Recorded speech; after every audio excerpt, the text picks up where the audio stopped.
ஒரு சின்ன கதை, ஆனா ஒரு பெரிய வாழ்க்கை பாடம். கேளுங்க, இது ராஜுவின் கதை. ராஜுவுடைய வயல் வறந்து கிடந்துச்சு. ஆனா பக்கத்து வீட்டு கையரின் வயல் பொங்கி வழிஞ்சு நிறைய தானியத்தோட குலுங்கிக்கிட்டு இருந்தது. அதை பார்த்த ராஜுவின் மனசுல பொறாம தீயா எரிய ஆரம்பிச்சுது. அந்த இரவு அவன் வயலில் ஒரு அதிசயம் நடந்துச்சு. பாம்பு புற்றிலிருந்து நாகராஜன் மெல்ல வெளியே வந்தார். தெய்வீக ஒளி பரவி முழு வயலும் பிரகாசமாயிற்று.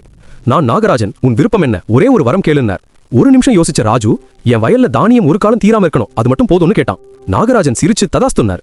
மறுநாள் காலையில் ராஜு மகிழ்ச்சியோட வயலை நோக்கி ஓடினான். தானியம் மலை மாதிரி குவிஞ்சு வழிஞ்சு வெளியே வந்துச்சு. கண்ணுக்கு எட்டிய தூரம் வரைக்கும் தங்க நிறம் மட்டுமே. ஆனா அவன் உள்ள போக முயற்சிச்ச உடனே அந்த தானியம் சுவரா மாதிரி அவனை தள்ளி அடிச்சிச்சு.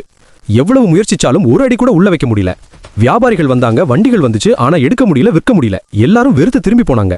ஒரு கைப்பிடி தானியம் எடுக்க ராஜு கையை நீட்டினா உடனே தானியம் அவனை சுற்றி மேலே மேலே ஏறி அவன் கழுத்து வரைக்கும் மூழ்க வச்சுச்சு. ஒரு மணி கூட எடுக்க முடியல. பசியால் தவித்த ராஜு கத்தினா, நாகராஜா, தயவு செய்து இது நிறுத்துங்க. அப்போ நாகராஜன் மீண்டும் தோன்றி, நீ என்ன கேட்ட அதையே நான் தந்தேன்னார். அப்போதான் ராஜுவுக்கு உண்மை புரிஞ்சுது. தானியம் எல்லாம் இருந்தும் ஒரு வாய் சாப்பிட முடியல. வரமே சாபமாச்சு. பேராசை அவனை வெறுமையாக்கி வெளியே உட்கார வச்சது. கடைசியில் ஒரு பாடம், பேராசைக்காரருக்கு வரமும் சாபமாகும். தேவையானதை மட்டும் கேளுங்க, அதிகமா கேட்டா வாழ்க்கையே சிக்கலாகிடும். இந்த கதை உங்களுக்கு பிடிச்சிருந்தா லைக் பண்ணுங்க, ஷேர் பண்ணுங்க. ஒவ்வொரு கதையிலும் ஒரு பாடம் இருக்கு. அடுத்த கதையில் மீண்டும் சந்திப்போம். நன்றி.